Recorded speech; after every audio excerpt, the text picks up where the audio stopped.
man may not be on the top of his form, but he can still make himself useful.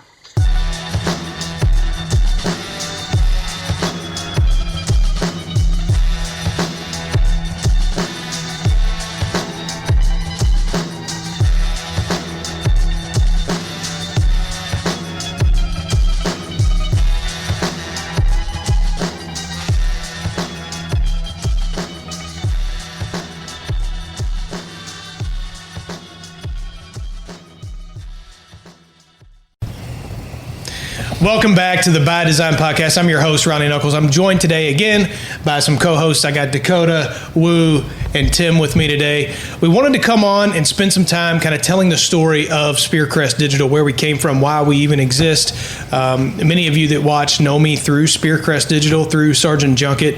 And so I just kind of wanted to tell that story. I've told it on other podcasts, but I wanted to tell it on my own, maybe in some more detail and with some other input to kind of peel that onion back. So my journey really started when I got out of the military. I got into industrial maintenance, and I kind of worked my way up the corporate ladder and got into a position of leadership and decided that I wanted to do something on my own. Of course, there's money in the private sector, but I wanted to build something. I had this passion and desire to do that, and I wasn't very smart and didn't have a college degree yet. I was working toward it still, and I saw an opportunity to jump into junk removal. It was a low barrier to entry. I needed a truck and a trailer, and I knew I could hop into it and start making money relatively quickly. That was a difficult journey in the beginning. It wasn't as easy as you might think it would seem. The people on YouTube at the time had me convinced that I could make $2,000 a day. If only in the first 6 months. Yeah. And it didn't happen that way. But through Sergeant Junket, I was able to segue into Spear Crest over time. Today, Tim runs Sergeant Junket. As you can see, he's got the Sergeant Junket logo on.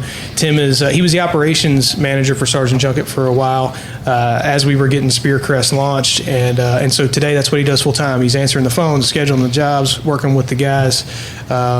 We do have another guy in the building now, Austin. He's one of the Sergeant Junket guys. We actually work out of the same building as Sergeant Junket. Sergeant Junket uses the lot in the shop, and we've got some offices here and built some offices for Dakota and Ryan. So, but yeah, I mean, over the last probably 2 to 3 years, Spear Crest has really started to become known, and we still have a long way to go.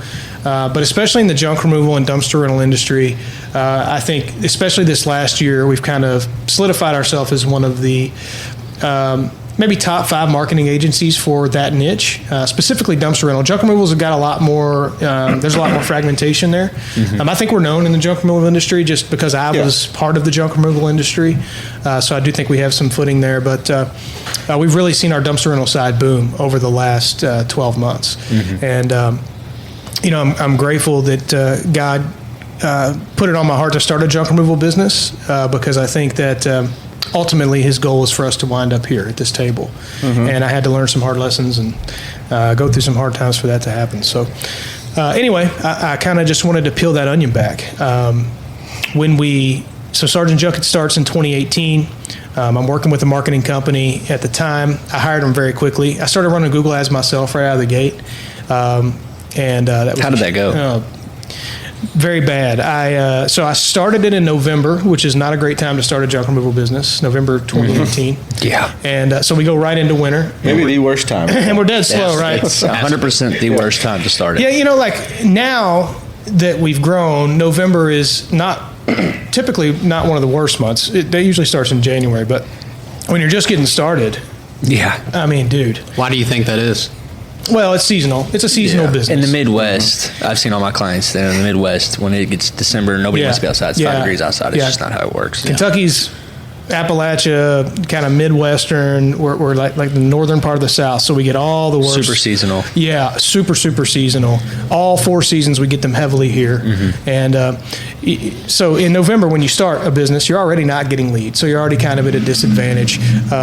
Google Ads was kind of the thing. At least that's what a lot of YouTube people were talking about back then, and so that's what I dove into. And I think the second or third month in business, I had spent like $30,000 in Google Ads, and I made $30,000. but I spent $30,000. So I lost money, because then that's not counting insurance, that's not counting paying my helpers, my fuel, my dump fees, right? So I was losing money right out of the gate, and I just kept doubling down on that for some reason. Making that $2,000 a day. Yeah, I was 30 making, grand ad spend's pretty crazy though. I was doing it myself, so that was kind of getting to my point. I knew that wasn't going to work, and I needed to hire an agency. Right. At this point, I was already in debt from running Google Ads. Like, I was taking out debt very early on to keep this thing alive for some reason. It's hard to sustain when that's happening. I was hell-bent on creating something, and even if that meant I had to take myself into debt to do it. So hired a marketing agency, super good dudes, by the way. I'm sure one of them may eventually listen to some of our episodes. So just in case, I really did appreciate them. They were an early-on marketing agency. I know what that's like too now. And so they had good intentions. I stuck with them for 2 years, so I was pretty patient with them. I was paying a pretty significant amount of money. And it had gotten to a point where I had to make a decision. COVID hit, and I was already like $40,000 in debt, and business was already slow coming out of winter. COVID was like March. March is still kind of a mid-level month in junk removal, at least in this area. And so I went ahead and got rid of them. I couldn't afford to pay them anymore, and that was a hard decision because I really liked them personally. And I'd kind of gotten lucky. My dad ended up getting into a position where he could take over the phones, schedule the jobs. I was working full time at I don't want to name them, but a big distribution company, and I was able to plug him into the business, and it freed me up to do something else. And so I'm like, well, I need to figure out how to market this properly, and so I'm going to take some time to figure this out. I ended up coming across a course called BAM, Badass Marketers, and at the time, it was I'll never forget, it was an ad, and it said, real estate is dead. And I had been considering investing in real estate at the time, and I thought, well, I need to check this ad out. But it wasn't saying that real estate was dead. It was just saying that digital real estate was kind of the way in the future, to create an asset online that produces money. And that interested me, and I thought, well, if I can do that with my own business, if I can turn my business online into an asset that generates money, that's kind of what I'm after. So I paid for this course. It was a pretty hefty investment. And then I started to do all of these things inside of Sergeant Junket, built a new website, started to learn SEO, started to learn Google Business Profile Management. And so my intent was really just to do that for us. I thought if I can spend this money, I'll make the return once I figure it out. Well, then through that, it's the course teaches you how to set up an agency, essentially, from top to bottom, how to structure it, how to start getting leads. That really wasn't what I was after. But I'm kind of posting about my journey in the junk removal groups, which today is like one of our biggest lead sources, just to be completely honest about it. That's where most people find us, is junk removal groups. And that's kind of even part of our strategy as we move into 2025 into different niches. But anyway, some people started asking me if I could help them. And then I started offering free website audits. I'm like, yeah, I'll help you. And then I'll start doing some free website audits. So I started offering free website audits, which, by the way, we still do those to anyone for free. There's like no string attached. We'll do a free website audit for you. But out of that, I got 2 clients. My first client was in Orlando, Florida, and I charged him like $500 a month. SEO ranges a ton. At the time, I thought $500 a month was awesome. I'm like, oh, that's a car payment. Didn't get any results for that guy. He didn't last very long because we were still learning. I knew what to do, but application, knowing it, having the knowledge and then applying it are kind of 2 different things in this space. And then actually both of my first clients were in Tampa, in Florida, one in Tampa, one in Orlando. And the guy in Tampa, we did get some results for, and started to build a reputation of taking care of people. So even if they didn't get the results they wanted, and that was partly our fault because I didn't know how to communicate that. Like, I'm like, yeah, we'll get you results in the first couple months, just because I didn't know how to communicate it. But we took care of them and created relationships with them. And so they were like, hey, I can't afford this right now. I like you, though. And then that kind of just snowballed into building trust. And then, today we've got 50 to 60. I don't even know exactly where we're at. I should know that number offhand. 50 to 60 clients. We've onboarded some this week, so the numbers are a little bit off around the country. And, you go from, we hovered between 5 and 10 for a long time. And, I had gotten into a position as I don't want to dive into this publicly, but as a COO for a veteran nonprofit. And there was a lot of drama surrounding that. I'm not going to talk about that on this video. In fact, I probably won't ever talk about it, and there's just no need to. But I ended up resigning from that position, and I was having some severe anxiety, real bad anxiety attacks. Tim was around when all that was going on. Yeah. And so I had been praying, like, God, open a door for me. I don't know what to do right now. He really allowed me to be broken down in that instance, to be able to be like, okay, you're going to have to trust me, or you're going to have to go back to work full time, which I didn't want to do. And then I'm still the COO at this point. I have this kind of epiphany, like, well, you could just resign. And right when I had that thought, like, every ounce of anxiety just immediately went away. And I'm like, okay, this is what you want from me. Isn't that such a weird concept, though? Because you're not really quitters. Like, you don't want to quit something that you start. But it's weird how you just thought, okay, I'm done. And you could just feel the weight on your shoulders immediately. Yeah, I think, I mean, I'm a driven guy. I think that I didn't want to quit that because we had built some really cool things, and I was really good friends with the CEO, and we had built a program where we were teaching people how to become resilient veterans who had gotten out and lost their edge. Right. So we had built some cool things, and so I was fighting to hold on to those things when really that wasn't God's will for my life. Right. And so I was essentially fighting against what He had for me, unintentionally. It's just I knew what I wanted. And he was trying to tell me that this wasn't the way. And so just by having that thought, like I can just step away from this. And then all the anxiety went away. That was like an instant answer. Because I had been asking God, like through prayer, every day, like, do something, show me something. And all it took was one little thought. But then I had to figure out, okay, what's that look like? I only have like 8 clients at Spear Crest. And, I'm making 6 figures. I have a high title. That's, a lot of my ego was attached to that, but also, I've got a family and 3 kids, and, I need to figure out how to provide for them. And so I thought to myself, if I could either get 10 clients or get one really big client in the next, 30 days, I can step away from this for real. And then Corey had reached out from SIG, which we had Riot on our first episode, who's with SIG. SIG had an SEO, website design division at the time that was still young, that they were trying to develop. And we were in a position to, we had some success and were able to get some success for our clients. And Corey had asked if I would come and teach a class, essentially teaching them, data dumping everything that I had learned so that SIG could take this formula and plug it in, and then they could start generating clients, which I think worked really good at first, and then people kind of got in the way of that. But irregardless, that was a big opportunity because, one, I needed it, but also my time was valuable. And so I was able to, at that point, I had built enough credibility in the marketing space to be able to go, all right, I can do that, but here's what it's going to take. And Corey took that to the leadership team, and they agreed to it, and that set me up. So Tim, I had reached out. Tim and I had been working out of. I ended up resigning after that opportunity came up, and then I reached out to Tim. Tim was a over-the-road truck driver, and had come off the road and was needing something to do. Yeah, big truck daddy over there. Yeah. So many a mile. You miss being behind the wheel there, big dog. It's been all I've seen the whole country. He doesn't actually talk like that. I don't. But Just a normal guy.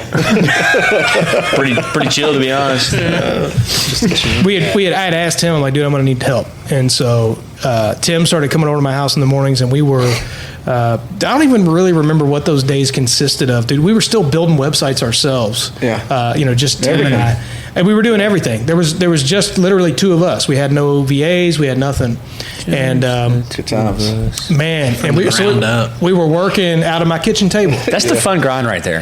Yeah. It was actually a good time. Not when you're in the middle of it. Some days you're kind of like, oh my God, this is way too much. This is way overwhelming. But then when you look back on it, it's like the grind's so somewhere. fun. Yeah. Well, it's a cool story. Yeah, it is a cool story. I knew at the time this is going to be a cool story to tell, but when you're in it, That's such a blessing right there. Yeah. Just like being able to be in that moment and have the long-term perspective of where you're at and where it's going to be. Yeah. Mm-hmm. And so you're just kind of like, oh, this is very You came to life. This is really cool. Yeah, I think we live in that here a lot. Yeah. Because, I feel like right now, we'll talk about this later. I feel like we've gotten a little comfortable, but we're able to see, okay, in 12 months, we know what's coming. And maybe it won't look exactly like that, but we're able to come in here and kind of live in that same space.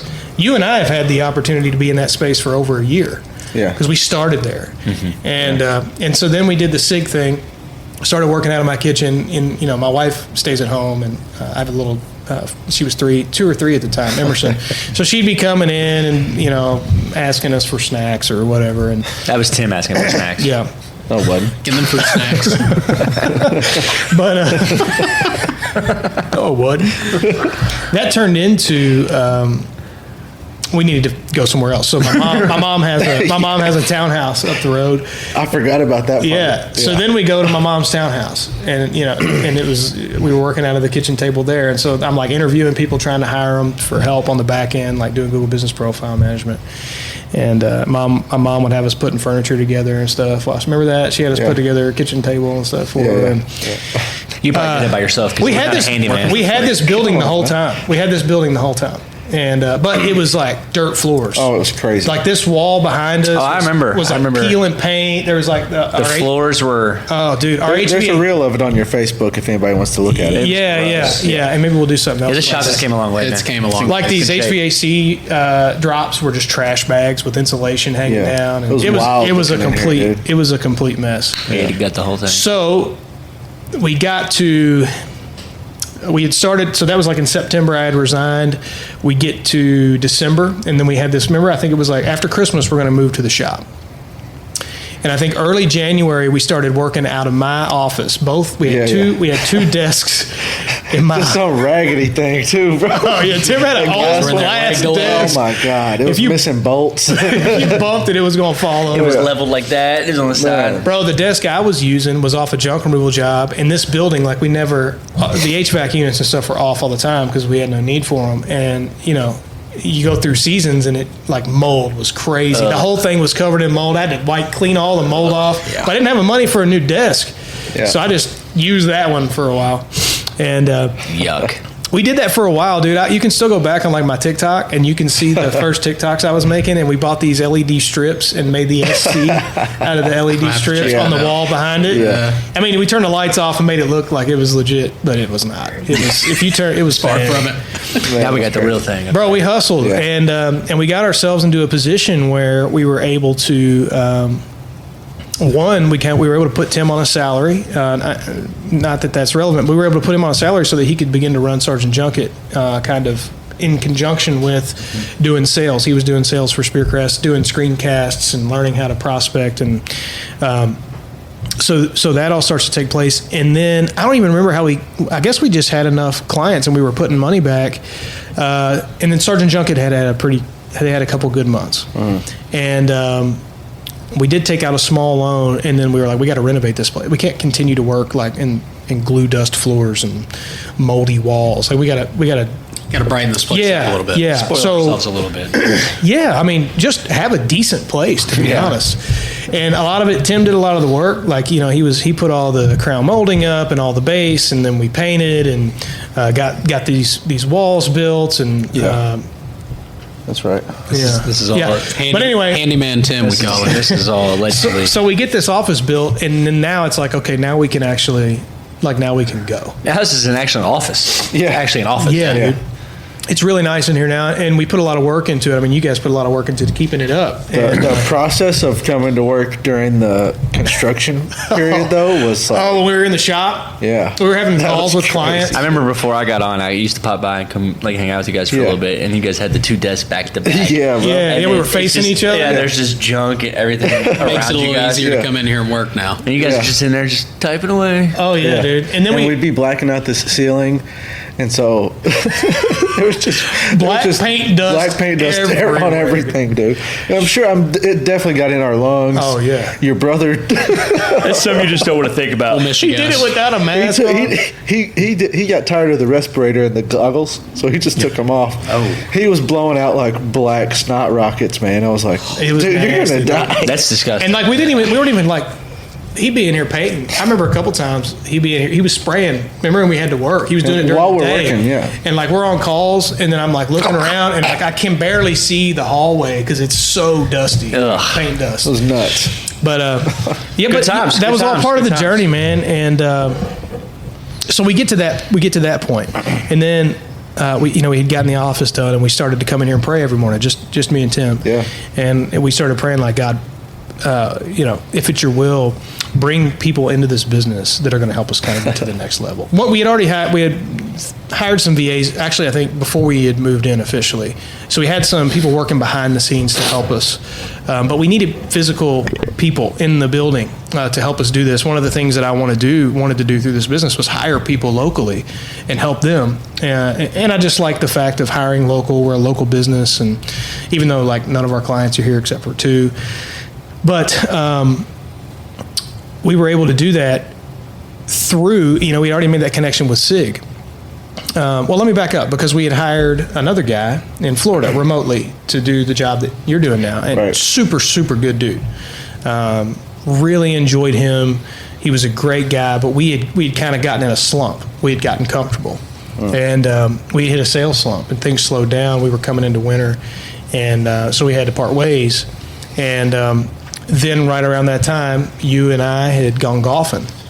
And I think you had mentioned it a couple times, like, Yeah. hey, bro, I can come help you do this. And it doesn't necessarily need to be the client success role, but, I can help you do this. And I'm like, well, we're not ready, blah, blah, blah. But we'd been praying the whole time about, like, bring people into this business that are going to help us get to the next level. We don't, I don't want to go recruit people on Indeed Right. or, ZipRecruiter. Do a million interviews and stuff. I just didn't have that energy, man. And I know that there's risk in hiring people that I've done that before, and it made relationships very difficult. And that was both parties' faults, and I was hesitant about that. Even before I brought Tim on, we had some pretty serious conversations. Like, hey, bro, when we were working, it's work, it's business, it's nothing personal, and we had that mutual understanding. But I knew that, like, by hiring you, I'm friends with your brother. I've known you for a long time.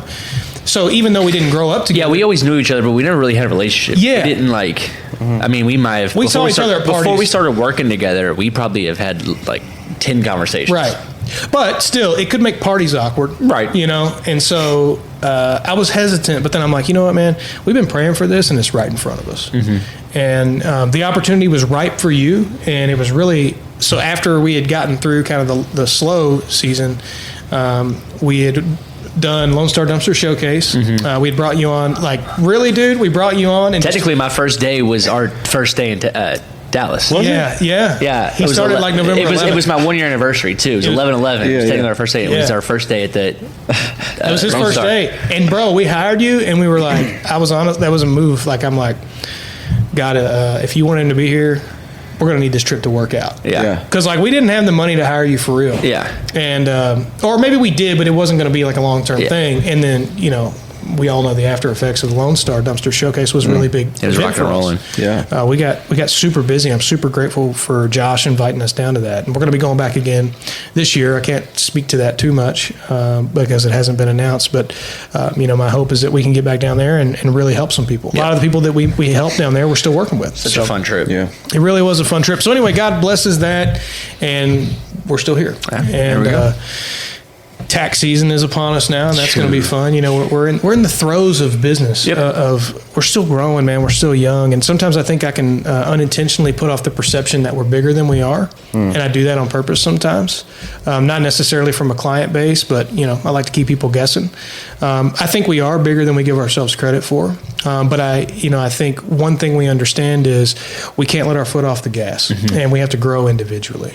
And I'm glad that we have people, you guys in here, that are okay with what it's going to take to grow individually, because that's going to translate into where Well, I we're think going us next. four as a team do a really good job of challenging each other and holding each other accountable too. Yeah. We all have the overall same vision, but we all have different paths of getting there too. And we're all different people. We all are very different people, to be honest. Yeah. But we all work very well together, and we don't clash, but we hold each other accountable. We make sure we're doing what we need to get done, and we're leveling up at each.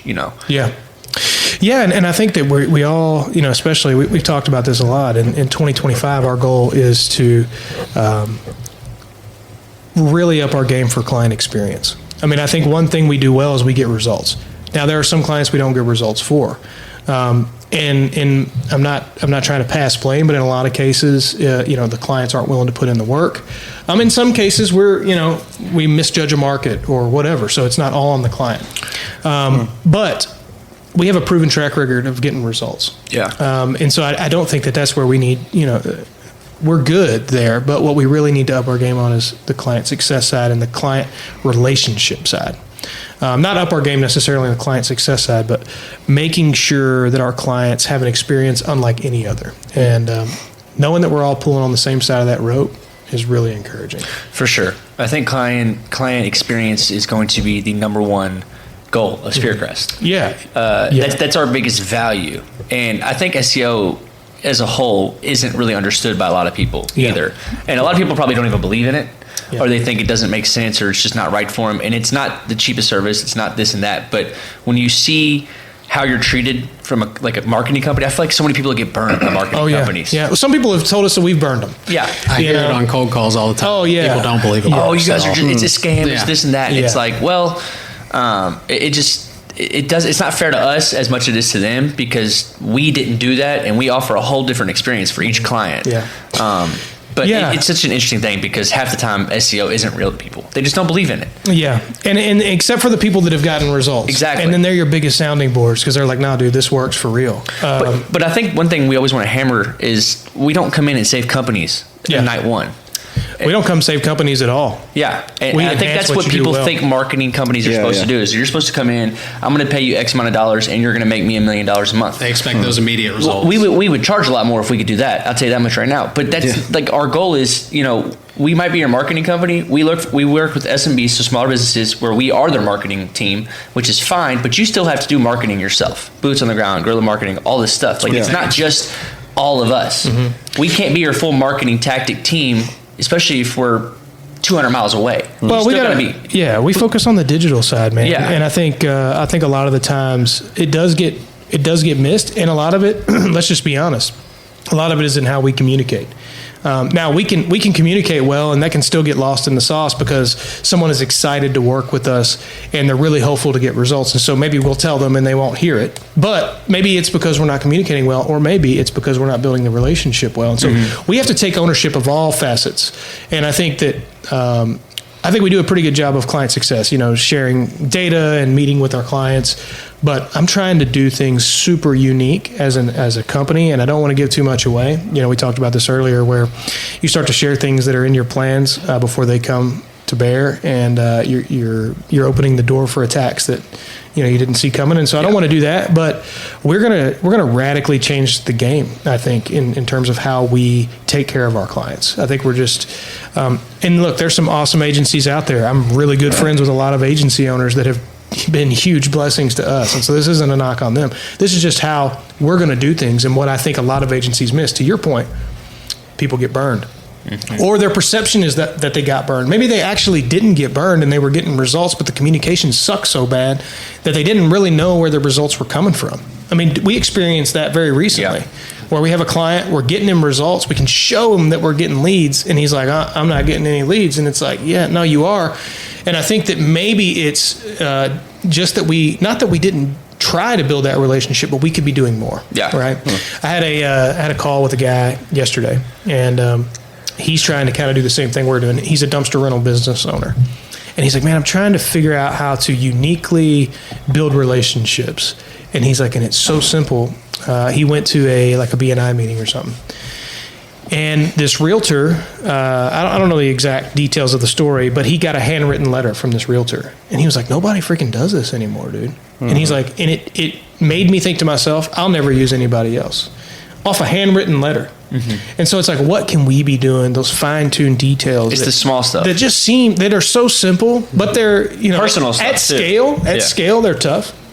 But we could be doing. So, again, not to get too into the weeds about that, but I wanted to tell the story and kind of what our goals are now. We're bringing in new services. I'm not going to give that away, but Ryan has been he's been to a boot camp, we'll say. Yep. And he has been. We've been grinding in here. And the nice thing is we've got Sergeant Junket and Tim to kind of BR. Guinea pig. Guinea pig. Yeah, there you go. Yeah. Yep. Yeah. The test subject. Yeah, Holding he's it down. I think it's going well.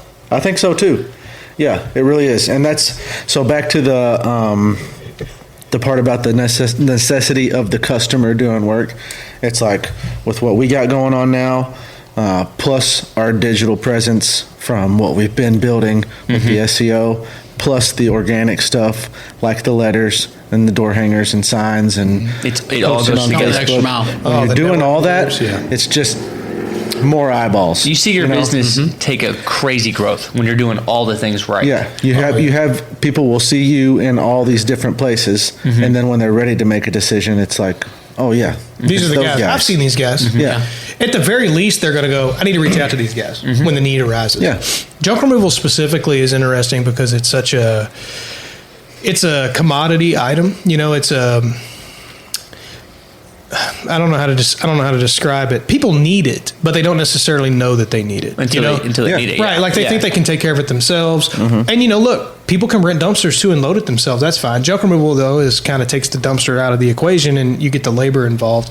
But to your point, Tim, when that need arises, even if they don't necessarily know that they need the service, they're going to be curious. And if they've seen you everywhere, you're going to be the guy they reach out to. Exactly. And when we see clients having problems, we'll ask them the question, what have you guys been doing on the ground? Well, nothing. That's why I hired you guys. I hired you guys to take care of everything. And it's like, okay, well, you're going to have a real bad day. And now, I'm not trying to blame the client there because it could be that we miscommunicated that. And so one thing that, I've really tried to hammer home as we're bringing in new clients is we're going to take what you're already doing well and get it in front of more eyeballs. But if you're not putting in the work on the ground or you're not willing to, it's not going to work out. It's gonna be tough. And so, we've set our standards too now with like, we're not going to bring clients in that aren't doing certain revenue numbers. And we don't do that because we don't want to work with people. Because I got people that are like, nah, dude, like I still want to work with you. And I'm like, no, I'm sorry. Because what's going to happen is I'm going to be a huge expense to you and you're going to hate my guts in 3 or 4 months when you're still growing. And whereas if I've got a guy who's proven it to himself that he can make money without me, that's the guy I want to work with. That's the right partnership. Where he's looking at Spear Crest, he's looking at us, and he's going, I want you to take what I'm already doing well and get it in front of more people. That's Something where the to be magic developed. happens. Correct. Yeah, it's not something that we just flip a light switch Right. and you're number one on Google. It doesn't happen that way, man. I wish it If did. only. Yeah. I wish it did. Anyway, we're kind of going off on a rabbit hole, Right. but no, but the point is, I wanted to share that story because it's a story really of God's goodness and His faithfulness and Him working things out for our good. Like you get to a point where you're not sure what to do. Am I going to have to go back to work full time? And then boom, door opens. Boom, door opens. Boom, door opens. It's crazy how all 4 doors opened for us all It at the is. right time. The timing is It wasn't everything. like Yeah. this wasn't like a pre-planned thing for 6 to 8 months or eventually. And it wasn't like I was like, hey, hold on, brother. Yeah. Well, in 6 months. I mean, No. there was maybe a month of that where you're like, hey, if you need me, and I'm like, hey, I don't, give me Yeah. a minute. But there wasn't a long period of time where we had like, it just all kind of just happened at once. it did, and it happened outside of our own ability. Yeah, I I agree. mean, I'm a firm believer in everything happens for a reason. Like, Yeah. I lost a job For sure. and then was in here the next day, wasn't even supposed to be working. Get a job. You were just here to say, And then what's up. next thing I knew, I had this amazing opportunity in front of me. Yeah. And really, like, and you're the newest one here, and it's just getting like we're just getting started. I think back, I feel like Dakota's been here for like a year, but he's only been here since November. Yeah, It's crazy. It's crazy. It's March right now. Yeah. Now we're rolling out a podcast. We wouldn't be rolling out a podcast if we didn't have all 4 people in here. We wouldn't have the ability to. Yeah, I agree. And if we weren't going after the things in the way that we're going after them too, like with the journaling and the Bible studies and the We're book, working on ourselves daily. Yeah, I'm glad you brought that up. individually, Yeah. and then bringing it together individually and bouncing it off of each other and having that accountability and stuff. Powerful. It's like Yeah, It's fun. It's a game Yeah. changer. It really is fun. It's important to me as an owner too, because I think owners get caught up in this. You can get caught on an ego trip real easy, and so I think inviting people into your business, even people that work for you, right? I think here it's a little bit different, but people that work for you and giving them freedom to like hold you accountable is a huge deal. Yeah. And you guys do a good job of that, and you don't let my ego get big. Thankfully, you're able to like joke on me and. Balance you out. Dude, when I get around, I've gotten around leaders before and worked for leaders that like You feel like you're walking on eggshells. Yeah, Couldn't take or a like, joke. Same, or but- like I could joke on them, but then someone else couldn't, and it was weird and unprofessional. You're also receptive of it too, though. A lot of people aren't like that. But I want that to be our culture, and just so that you guys know, the listeners. I know we're kind of talking internally a lot, which is fine, but we have every morning. We have a book that we're reading right now. Your Next 5 Moves by Patrick Bet-David, which has turned out to be an incredible book. It's good. I've had it. I've had it for a while, and started reading it when I went on vacation, and like got 50 pages in, and I was like, all right, I got to stop. I got to get the guys in on this because it was so good. Oh, yeah. So we read that, and then on Fridays we dissect what we had read. So the goal was it 50 pages a week or so, 10 pages a day, yeah. roughly, and then we dissect that on Fridays, and then Tuesday, Wednesday, Thursday we have our Bible studies. So this morning we recorded our first episode, which was brought our listeners into that. So if you're listening to this episode and you missed the second episode we've ever recorded, go back and listen to that. We do that every morning, and I think that was a really good representation of what it's actually like. That wasn't podcast polished. It was almost like there was no camera, there was no mics. It was real, man, and that's the way it is in here. And so, anyway, we do these things, and then we're doing another thing called the Successful Man. Is it the Successful Man Journal? Successful Man, yeah. So this was like on an Instagram ad, and I'm always weird about Instagram ads. But look, man, Instagram the ad, ads I they got create you. for those are I buy a lot of stuff off Instagram. Ads begin. telling you. You get them extra smalls telling in you, when you I'm get the close. one. I'm the target audience. I'm their guy. We got him. Yeah. Well, we need to get some targeting going on like that internally Yeah, for our clients. for real. But the Successful Man ad, like the ads that they make don't seem like ads, like they're motivational reels. And then you watch it and then you Right. realize, like you can see at the bottom, it's an A little ad. shop now button just pops up. Yeah. And then you're real like, subtly. They got me. And you're kind of like, ooh, that's kind of dope. But I had seen this happen like probably 30, 40 times. And I'm like, all right, dude, I got to check this ad. I got to check this out because they keep hooking me on the videos because they're all different videos. Right. And so I go and check it out, and I'm like, yeah, I'm going to try this. And so I ordered one, opened it up, and I was like, this is what we need. We can do this as a team.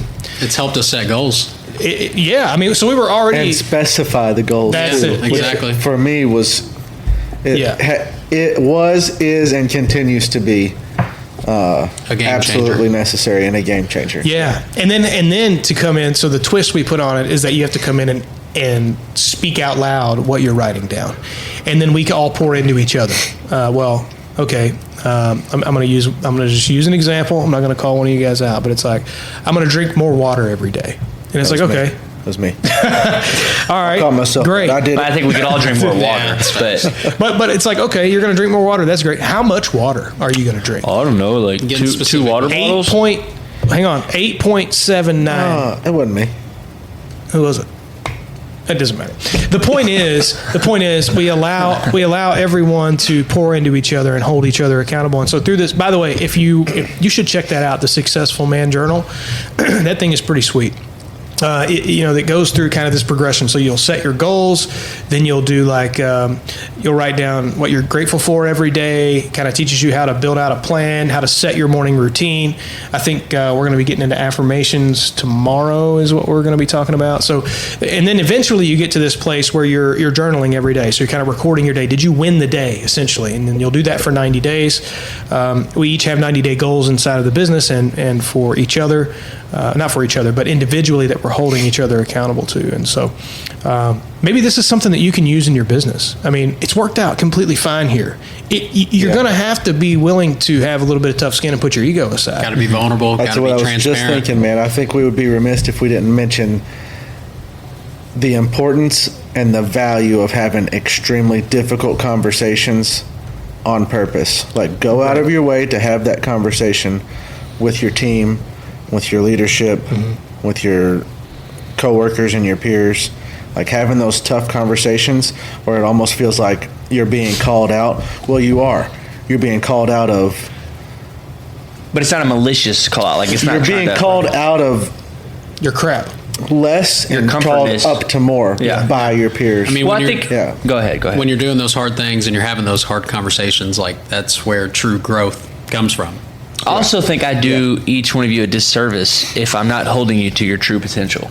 Yeah. So- what kind of relationship? So if is I that? just What let you, kind of friend are you? if I actually? just let you Yeah. coast through life and not hold you accountable for your true potential, I'm failing you as a friend.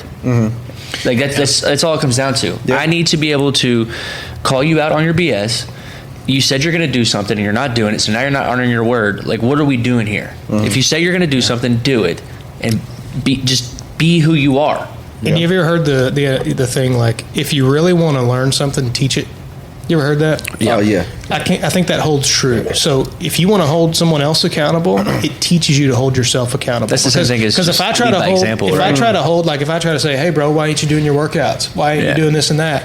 If I'm not doing that, then I start to feel real guilty. Yeah. Or then I start to think, well, I can't even say that to him because I'm not doing what I'm supposed to be doing. Yeah. Holds no value. But the opposite is true. If I'm keeping up and I'm doing what I'm supposed to be doing, it's a lot easier for me to come at someone and say, hey bro, why didn't you do your workout today, bro? Yeah. Why didn't you do this, and this? Yeah.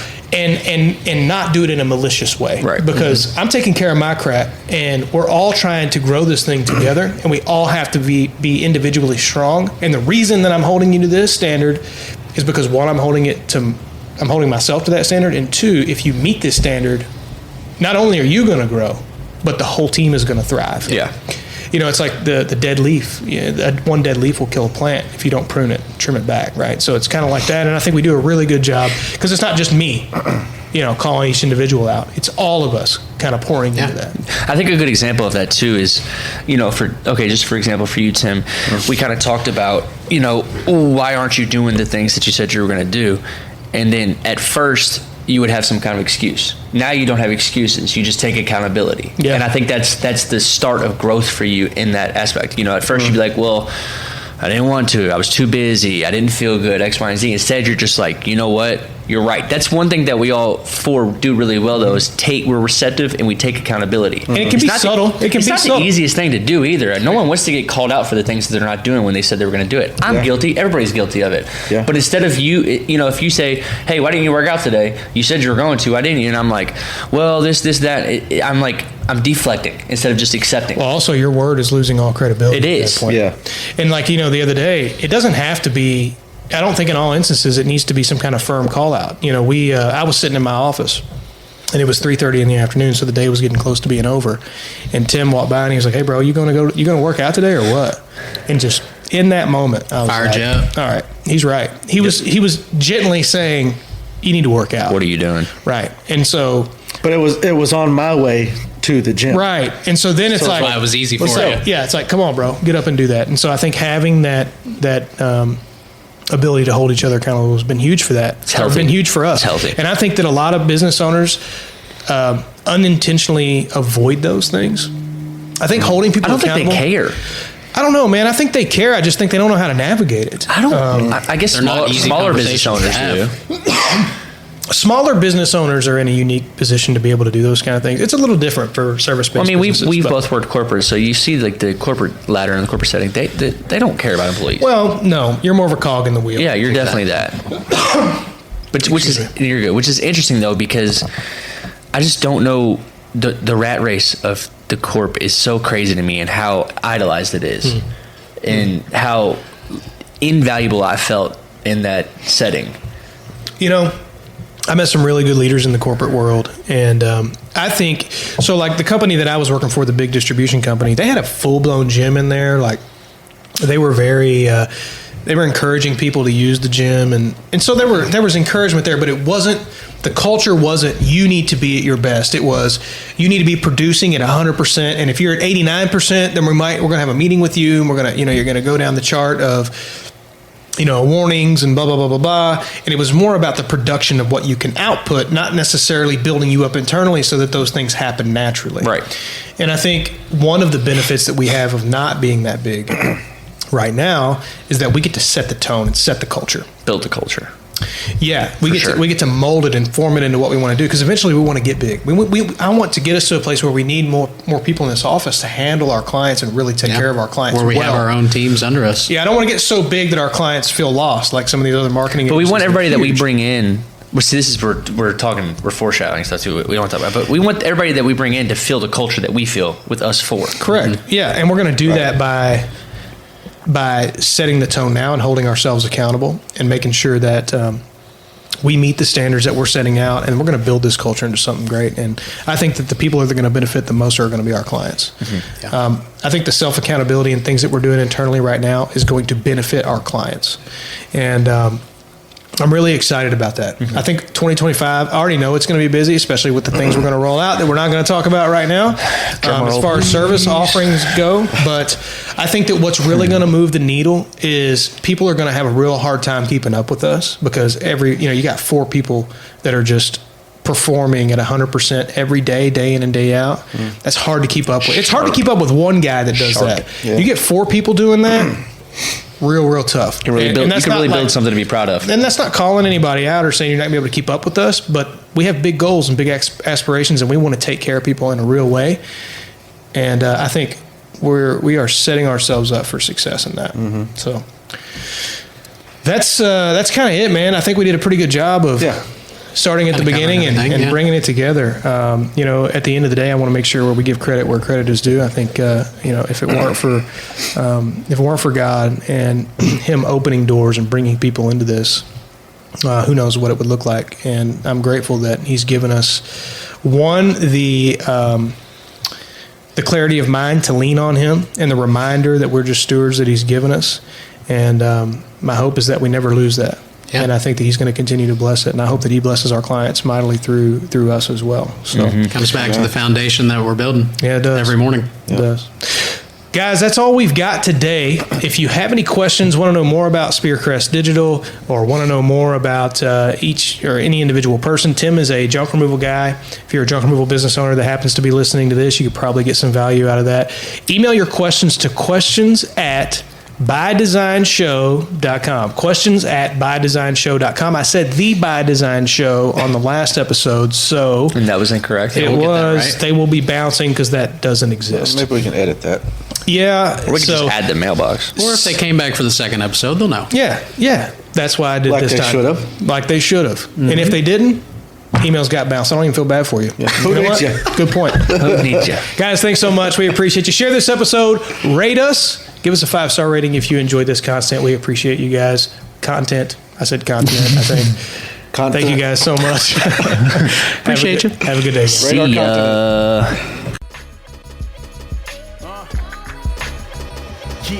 There's a war going on inside. Just to name a couple, I battle with porn and pride. In a persistent struggle, a reoccurring huddle. A prayer meeting with me and the Holy Spirit. Feeling free, but no, I'm nowhere near it. But thank God for His conviction. The awkward part of me that may leave others to suspicion and call me into question. I confess my addiction. Know it's a lethal weapon. May compromise the mission. Being proselytized from this humanistic system. You think about that.